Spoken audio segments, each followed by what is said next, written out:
우리를 강건케 하시는 이유. 산마 특수유리공업사 회장이었던 정승준 장로님이 있었습니다. 그는 고등학교 졸업할 때까지 주먹을 휘두르는 망나니 생활을 했습니다. 그와 그의 가족은 폐가 망신하여 고향을 떠나 안동으로 왔습니다.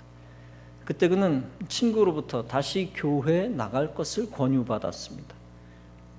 그래서 다시 안동 동북교회에 나가게 되었습니다. 그 교회 목사님에 대한 사랑의 추억 때문에 순순히 다시 교회에 나갔습니다. 목사님은 주먹을 휘둘렀던 행동 거지를 알면서도 그에게 봉사의 기회를 주었습니다. 성가대, 주일학교 교사, 청년회에 가입시켜주고 일을 시켰습니다. 그러니 자연스럽게 나쁜 행동을 할 수 없게 되었습니다. 그러다 보니 2년 후에 청년회 회장직을 맡았습니다. 그 후에는 경남노회 청년회 회장까지 맡았습니다. 물론 그 당시에는 성령을 사모하지 않는 울리는 꽹과리와 같았습니다. 군대를 제대하고 나서 외삼촌의 소개로 벽돌공장 경비원이 되었습니다.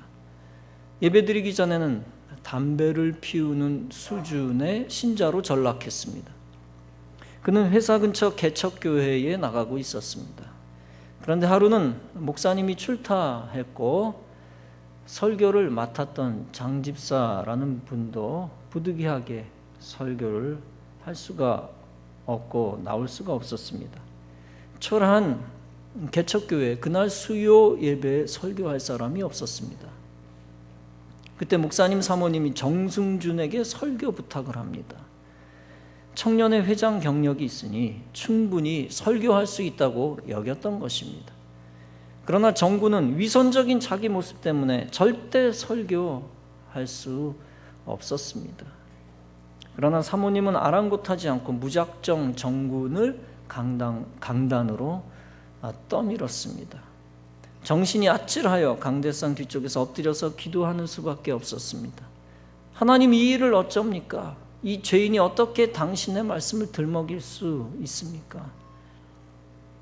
말씀 듣는 사람을 불쌍히 여겨주셔서 이 불초 죄인을 사용하여 영광 받으소서. 그 순간 성령이 정승준에게 번갯불처럼 임했고 그는 뜨거운 성령 체험을 했습니다. 그날은 거듭나는 순간이었고 설교도 은혜가 되었습니다.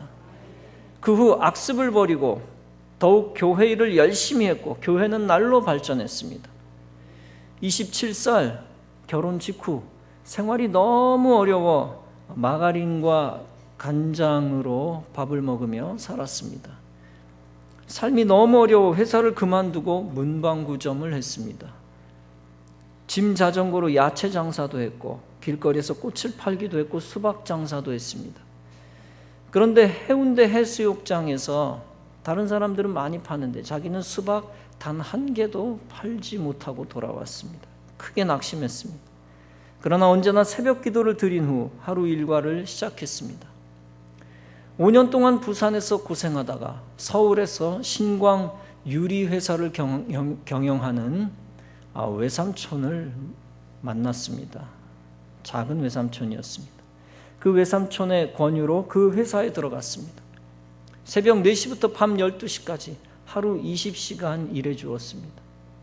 그러다 보니 회사가 발전하고 100명 종업원이 500명으로 성장했습니다. 그런데 그때 신앙생활에 금이 가기 시작했습니다.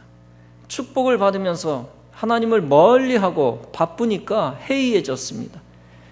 직원들의 작업 능률을 올리기 위해 주일에도 술자리를 마련할 정도로 믿음이 마비되었습니다. 그런데 3년이 지나 회사가 부도났습니다. 동업자가 틈틈이 자금을 빼먹었고 회사는 하루아침에 문을 닫았습니다. 그는 다시 서원했습니다. 하나님, 수입이 많아지면 더욱 열심히 주를 섬기겠습니다. 축복해 주시옵소서. 우연히 고향 후배 장이환이라는 친구를 만났습니다. 그는 오리엔트 시계 회사의 생산 공장 책임자였습니다. 그는 정승준에게 시계 유리를 개발해 보라고 권유했습니다. 결국 동업자들과 함께 유리 굽는 가마 만드는 일을 시작했습니다. 시계 유리를 개발하는데 전념을 기울였고 첫 실험을 했습니다. 그러나 실패하여 기대가 컸던 만큼 실망도 무척 컸습니다. 두 번째 실험도 실패했고 거듭 실패하자 서로 잘못을 떠넘겼습니다. 그러나 다시 설득하여 더 좋은 재료들을 사용하여 세 번째 실험을 했습니다. 그러나 세 번째 실험도 실패로 돌아갔고 서로 간의 불신은 깊어졌습니다. 네 번째, 다섯 번째 실험도 실패했습니다. 실패할 때마다 가슴속에 불을 붓는 듯 미칠 지경이었습니다. 그러던 어느 날 유리 배합을 책임맡던 기술자가 갑자기 종적을 감추었습니다. 결국 빚더미에 올라 철저하게 무너지고 말았습니다. 며칠씩 굽는 것은 보통 일이 되었습니다. 그런데 그것이 오히려 신앙적으로는 전화위복이 되었습니다. 정승준과 그의 아내의 신앙은 뜨거워지기 시작했습니다. 그들은 눈물로 회개하고 마침 있던 부흥 집회에서 큰 은혜를 받았습니다. 그들은 텔레비전, 결혼반지, 아기 돌반지 모두 팔아 헌금했습니다. 그러면서 그는 3년간 아침을 거의 냉수만 마시며 살았습니다. 그는 특수 유리에 대한 미련을 버리지 않고 기도했습니다. 하나님이 환난 날에 건지신다고 약속했으니 이제 건져주십시오. 그는 유리 가마 공장을 잠시 빌려 첫 실험을 했습니다. 녹은 유리물을 기구에 넣고 입으로 힘껏 불어보았습니다. 그러나 한쪽이 불쑥 튀어나오면서 또 실패했습니다. 복받쳐 오르는 슬픔 때문에 땅을 치고 통곡을 해도 시원치 않을 것 같았습니다. 무의식 중에 하나님 저를 좀 도와주세요라는 말이 튀어나왔습니다. 그때 정승준의 귀에 분명하고 확실한 음성이 들렸습니다. 유리병을 불 때 약간 비틀어서 불어라. 계속 비틀고 비틀어. 시키는 대로 회전식으로 하니 형광등의 형체를 갖추어 가기 시작했습니다. 눈앞에 그렇게 바라던 특수 형광등이 되었습니다. 감격하여 쉴 새 없이 눈물을 흘리며 외쳤습니다. 무에서 유를 창조케 하신 하나님 정말 감사합니다. 얼마 뒤 정부로부터 발명 특허를 받고 회사를 설립했습니다. 물건은 날개 돋친 듯 팔려나갔습니다. 또 국산에서는 처음으로 신호등과 가로등에 사용하는 빨간 유리와 수은 등을 개발했습니다. 또 하나님은 고기잡이에 쓰는 집어등과 내마모성 유리까지도 발명할 수 있도록 축복해 주셨습니다. 거래처들은 대금을 선불로 하고 빨리 만들어 달라고 사정을 했습니다. 후에 에덴 특수 유리로 개업 예배를 드렸습니다. 그러면서 전 직원들은 일요일에 교회에 나가라고 했습니다. 유리업계에서 일요일을 완전히 쉰다는 것은 있을 수 없는 일이었습니다.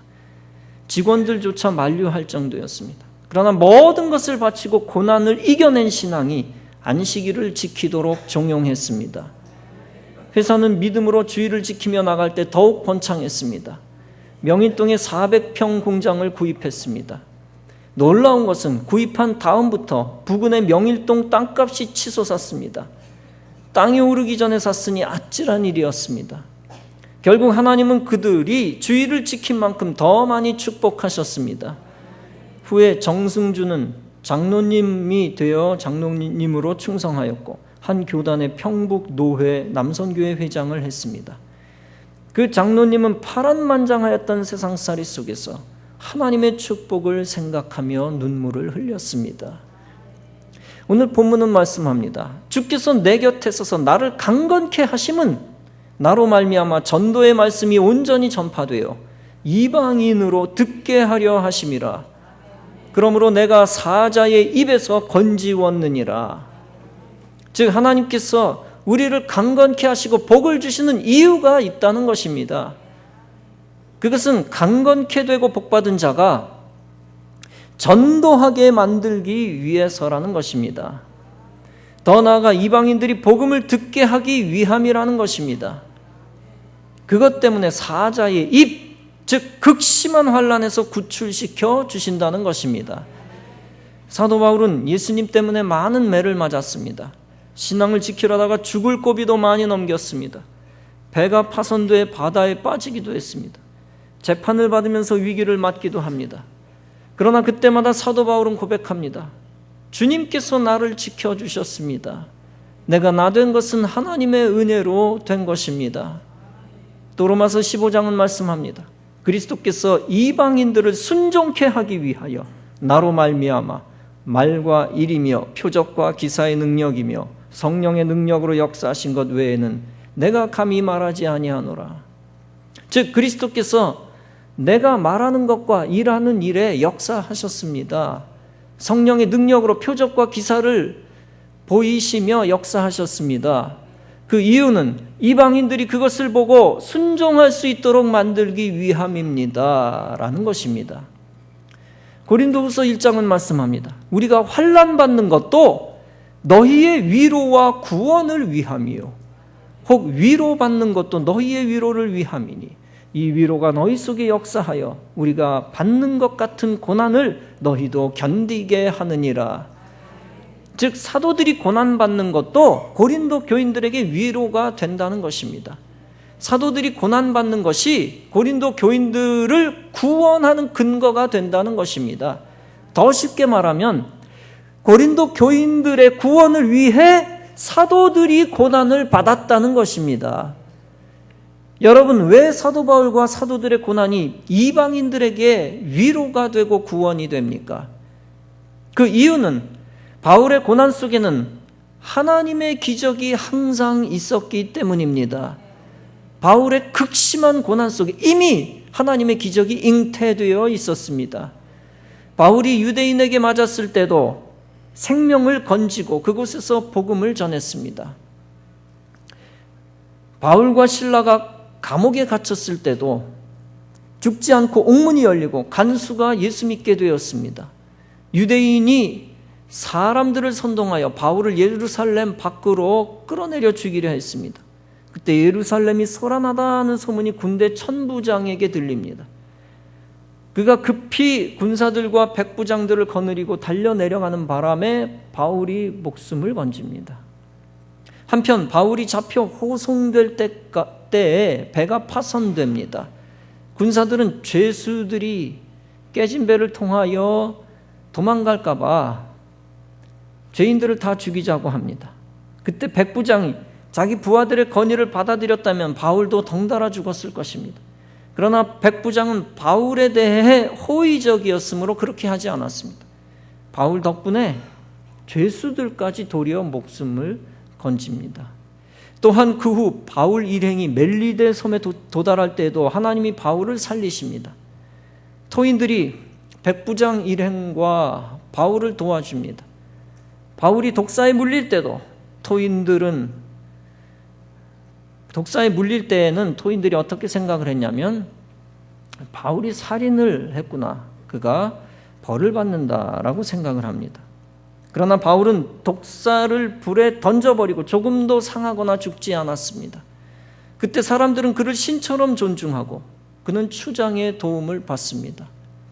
이런 모든 행태를 이방 교인들이 알게 됩니다. 하나님은 바울이 맞아 죽을 위험 속에서도 바울을 살려주셨다. 하나님은 바울의 극심한 고통 속에서도 반드시 함께 하시는 분이다. 즉 바울이 위기에 닥쳐도 하나님이 건져주심을 보았습니다. 바울이 극한 고난을 받을 때에도 하나님이 바울을 강하게 하신 것을 그들이 보았습니다. 바울이 죽을 뻔한 상황 속에서도 건강하게 목숨을 건지게 하신 것을 그들이 보았습니다. 마치 다니엘이 감옥에서 사자에게 죽임을 당하지 않고 살아난 것처럼 바울도 사자의 입 같은 위기에서 살아난 것을 그들이 보았습니다. 그런 바울의 환난과 하나님의 기적을 보고 이방 교인들이 큰 믿음을 얻게 되었습니다. 그래서 바울 자신도 자신의 환난 속에 있는 하나님의 뜻과 섭리를 깨닫게 됩니다. 환난 속에 있는 하나님의 뜻을 잘 알았습니다. 그래서 거듭 주께서 내 곁에 서서 나를 강건케 하시는 뜻이 있다라고 고백하는 것입니다. 즉 나를 죽지 않게 하시고 건강하게 살려주셔서 계속 전도하게 하셨다는 것입니다. 사자의 입에서 하나님이 죽음에서 건지신 것도 다 사명 때문이라는 것입니다. 여러분도 여러분의 고난 속에 사명의 의미가 있음을 깨닫고 믿으시기 바랍니다. 그 고난 속에서 기도하라는 것입니다.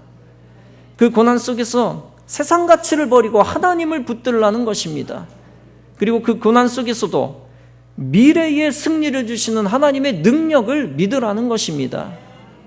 전도서 7장은 말씀합니다. 형통한 날에는 기뻐하고 곤고한 날에는 생각하라. 하나님이 이 두 가지를 병행하게 하사 사람으로 그 장래 일을 능히 헤아려 알지 못하게 하셨느니라. 그렇습니다. 곤고한 날에는 생각하라고 했습니다. 곤고한 날에는 내가 하나님을 너무 멀리 떠나 있지 않나 생각해 보라는 것입니다. 곤고한 날에는 내가 취해야 할, 내가 붙잡아야 할 신앙적 교훈이 무엇인가를 생각해 보라는 것입니다. 그리고 곤고한 날에는 이제 내가 변화되어야 할 때가 아닌가 생각해 보라는 것입니다. 하나님이 나를 강하게 만들고 계시는구나 라고 생각하고 그 훈련을 받아들여야 합니다. 그러면 곤고한 날에 오히려 여러분들은 더 강해집니다. 곤고한 날에 하나님을 다시 붙들면 하나님이 반드시 여러분들을 책임지십니다. 하나님을 붙들면 반드시 극심한 환난에서 헤어나오게 하십니다. 그리고 장래에 반드시 약속의 축복을 선물로 주십니다. 하나님은 여러분이 환난에서 벗어나 강해지기를 원하십니다. 하나님은 여러분이 환난을 벗어나 하나님이 준비하신 복을 받기를 원하십니다. 하나님은 여러분이 절망을 이기고 소망 가운데 새 출발하기를 원하십니다. 하나님이 여러분을 다시 사용하시고 다시 들어쓰기를 원하십니다.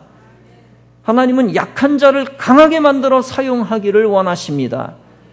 그렇기 때문에 여러분들은 그 어떤 상황 속에서도 오래 절망하면 안 됩니다. 그렇기 때문에 여러분들은 결코 절망과 죄악 속에서 마귀를 위해 살도록 태어나지 않았습니다. 세상 가치가 최고라고 믿고 불신앙 가운데 살다가 그 세상 가치를 잃어버리면 어떻게 됩니까? 그토록 귀중하게 여겼던 세상 가치를 잃어버리면 어떻게 됩니까? 이젠 끝장이다. 망연자실하고 살 가치가 없다. 오판하고 절망하고 자살하게 됩니다. 극단적인 얘기지만 세상에서 많은 사람들이 왜 자살합니까? 가치를 잘못 붙잡았기 때문입니다. 무너질 가치, 없어질 가치, 물질적 가치, 보이는 육체의 가치에만 목숨을 걸었기 때문입니다. 그래서 그것이 없어지니까 아무것도 더 이상 보이지 않고 막막한 것입니다. 혹시 크리스찬 중에서 자살하는 사람이 있다면 그 역시 가치를 잘못 붙잡았기 때문입니다. 인간의 가치, 내 생각의 가치가 신앙의 가치 위로 올라가기 때문입니다. 내 무너진 감정이 제일 중요한 것이죠. 낙심한 상황 속에서는. 내 망가진 감정이 현재 가장 중요한 현실성이라고 여겼기 때문에 내 파괴된 감정의 뜻에 맡긴 것입니다. 여러분들의 변화무쌍한 자신의 감정의 뜻에 따라 살지 말 것입니다. 오직 영원한 영광의 생명, 하나님의 뜻에 따라 사는 여러분 되시기 바랍니다. 하나님의 뜻을 바라보며 하나님의 뜻대로 살면 하나님 주시는 영광과 생명을 얻게 되어지는 것입니다. 주님이 예비하시는 귀한 영광과 생명을 반드시 쟁취하는 여러분 되시기를 바랍니다. 그러므로 가치를 잘 붙들어야 합니다. 하늘나라의 가치, 영생의 가치, 말씀의 가치, 하나님의 법과 의와 사랑을 붙들어야 합니다. 내 생업의 가치보다 하나님 나라의 가치를 붙들고 나를 이기고 세상을 이겨야 합니다. 반드시 기도로서 하나님의 도움을 받아야 하고 일어서야 합니다. 반드시 목숨 걸고 교회 붙들고 예배의 자리를 지켜 영적으로 먼저 승리해야 합니다. 그 영적 승리를 토대로 육신적, 물질적 승리를 이루어내야 합니다. 말씀대로 순종하면 복을 받는다는 것을 보여주어야 합니다. 하나님이 여러분을 강건케 하시는 이유는 하나님 나라 때문입니다. 하나님이 여러분을 축복하셔서 미래의 형통케 하시는 이유는 하나님 나라 때문입니다. 육신적 건강을 회복시켜 주시는 이유, 물질적으로 풍요롭게 하시는 이유는 하나님 나라 때문입니다. 나를 안락하게 만드시기 위해 하나님이 나를 강건케 하시는 것이 아닙니다. 내가 사람들에게 의스대라고 나를 건강하게 만드시고 돈 벌게 해주시는 것이 아닙니다. 내가 세상적으로 세속적으로 살라고 축복해 주시는 것이 아닙니다. 오직 우리를 강건케 하시는 이유는 하나님 나라와 하나님의 영광과 영생을 위함입니다. 다른 사람들을 많이 전도하게 만들기 위함이요, 많은 사람들의 영생을 이루기 위함이요, 교회를 세우고 영화롭게 만들기 위함입니다. 우리의 강건함에는 뜻이 있음을 한순간도 잊어서는 안 됩니다. 저와 여러분의 승리, 형통, 번영, 회복, 축복에는 하나님의 뜻이 있음을 잊어서는 안 됩니다. 하나님의 절대법이 세상의 상대법을 이기도록 저와 여러분에게 힘을 주시는 것입니다.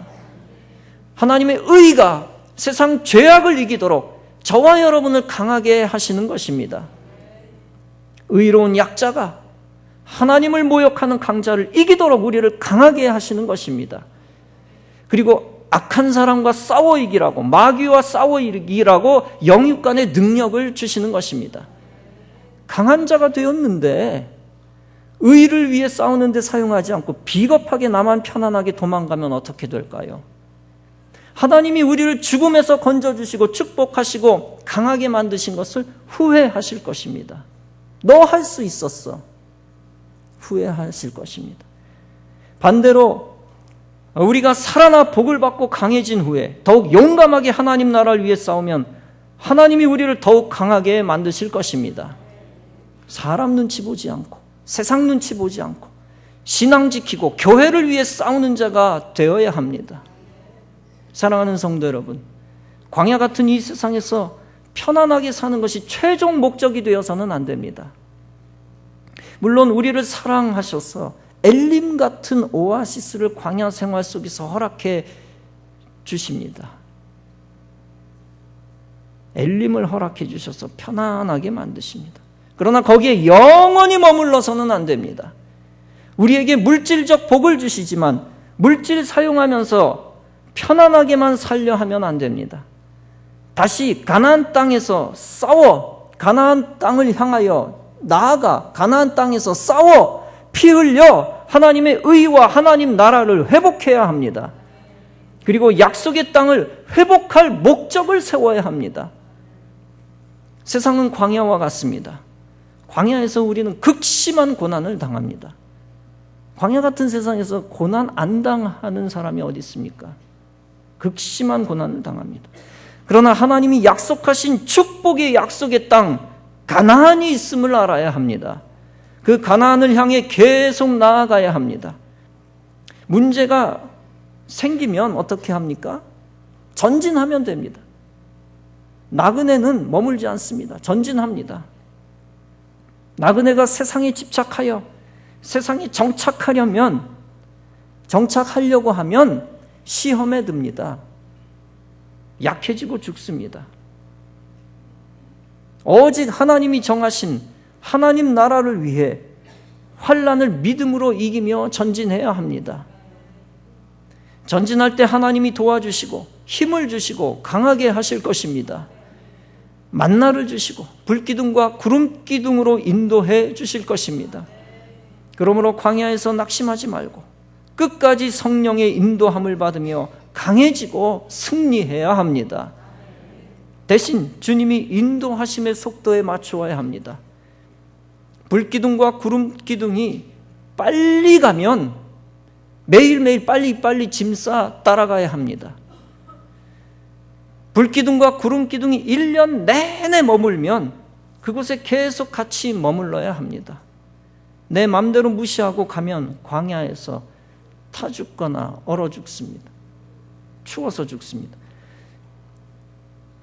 조급한 거, 인간적으로 조급한 거, 믿음 없는 겁니다. 광야에서 낙심하는 것도 어떤 면에서 믿음 없는 죄입니다. 오직 주님의 인도하심을 믿고 주님의 속도에 맞춰 주님의 기적과 승리를 믿고 기다릴 때는 기다리고 인내할 줄 알아야 합니다. 그러다가 주님이 다시 전진을 명하실 때 순종하여 나아가기만 하면 되는 것입니다. 세상과 광야에 집착하여 낙심하지 마시기 바랍니다. 동시에 약속의 축복, 가나안 땅, 하나님 나라가 빨리 안 나타난다고 낙심하지 마시기 바랍니다. 광야 생활 속에서 빨리 축복이 안 온다고 낙심하지 마시기 바랍니다. 오직 하나님 나라에만 가치를 두고 주님의 도움을 받아 강건케 되고 복을 받으시기 바랍니다. 그리고 오직 광야에서 믿음으로 기다리며 주님이 명령하시는 대로 신앙생활을 잘 하시기 바랍니다. 그래서 하나님의 때에 하나님이 준비하신 큰 복을 받으며 하나님 나라를 위해, 선교를 위해 크게 쓰임 받으시기 바랍니다. 주님이 약한 여러분들을 쓰셔서 영광 받으시는 은혜를 체험하시기 바랍니다. 하나님은 여러분들을 사자의 입에서 건지시고 다시 여러분을 축복해 주시려 하실 것입니다. 그때 다시 살아날 것을 믿고 다시 살아나고 회복되고 강건하여져서 하나님의 법과 하나님의 은혜가 다스리는 세상을 만들어 주의 뜻 이루어드리는 귀한 성도 여러분 다 되어지시기를 주님의 이름으로 축원합니다.